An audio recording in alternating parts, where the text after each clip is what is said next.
Magandang araw po sa inyong lahat at muli po, welcome po dito sa inyong paboritong programa. Dear Kuya E, tawagin mo na lamang po ako sa pangalang Emil. Isang guro sa isang pribadong paaralan. Araw-araw, nagtuturo po ako ng kasaysayan, nagbabahagi ng mga kwento ng nakaraan. Pero sa loob ko ay may sarili akong kwento na itinatago. Isang kwento ng pag-ibig na hindi ko kayang isigaw sa mundo. Siya po si Andres, isang doktor sa isang malaking ospital. Nakilala ko siya sa isang book club. Pareho kaming mahilig sa mga lumang libro, sa mga kwento ng pag-ibig at pakikipagsapalaran. May kakaibang aura siya, para bang may tahimik na lakas. At ang mga mata niya, parang naglalaman ng mga bituin. Nag-usap kami tungkol sa lahat ng bagay, tungkol sa mga libro, pelikula, sa mga pangarap. Parang nagkasundo agad kami, Kuya E. Parang matagal na kaming magkakilala. Pero alam ko, may hangganan ng lahat. Si Andres, isang doktor, ay may reputasyon na kailangang ingatan. Ako naman, isang guro. May mga estudyante at mga magulang na nagbabantay. Hindi namin kayang ipakita sa mundo ang tunay naming nararamdaman. Naging lihim ang aming pag-ibig, Kuya E.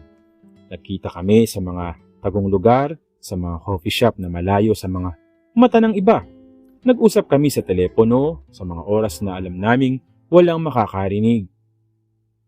Isang gabi habang naglalakad kami sa isang parke, umulan. Nagtago kami sa isang waiting shed at doon, sa ilalim ng malakas na ulan, inamin niya sa akin ang kanyang nararamdaman. Emil, mahal kita.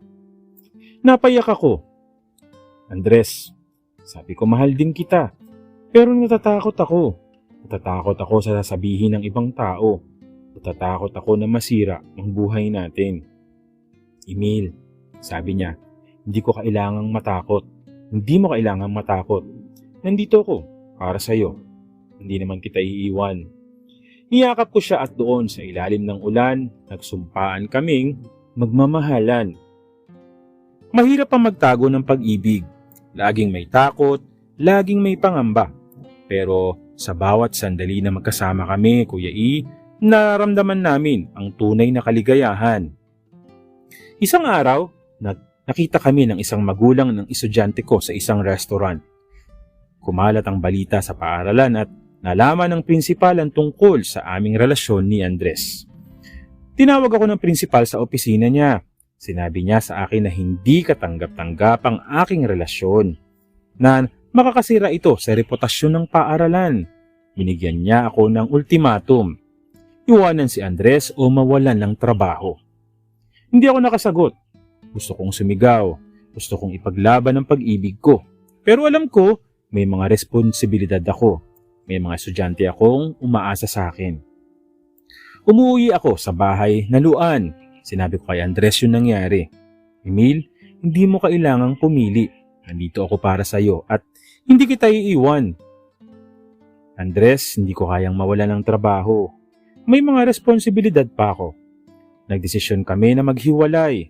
Masakit, pero alam naming ito yung tama. Sa mga sumunod na araw, naging parang robot ako. Nagturo, nagtrabaho, pero wala akong nararamdaman. Parang may butas sa puso ko, Kuya E.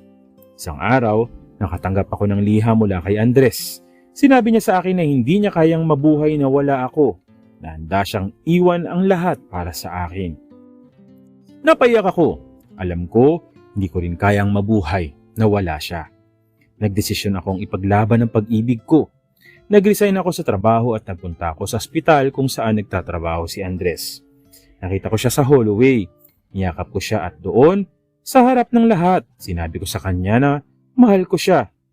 Hindi madali ang mga sumunod na araw. Nusgahan kami, pinag-usapan, pero hindi kami sumuko. Naglaban kami para sa pag-ibig namin. Nagsimula kami magtrabaho sa ibang lugar. Nagtayo kami ng bagong buhay. Hindi madali, pero naging sulit naman, Kuya E, ang lahat. Napatunayan namin na ang pag-ibig ay kayang lampasan ng lahat ng pagsubok.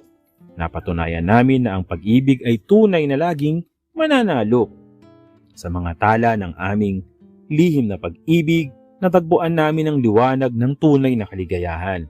At kahit na may mga anino pa rin, alam namin na ang pag-ibig namin ay mas malakas kaysa sa anumang dilim.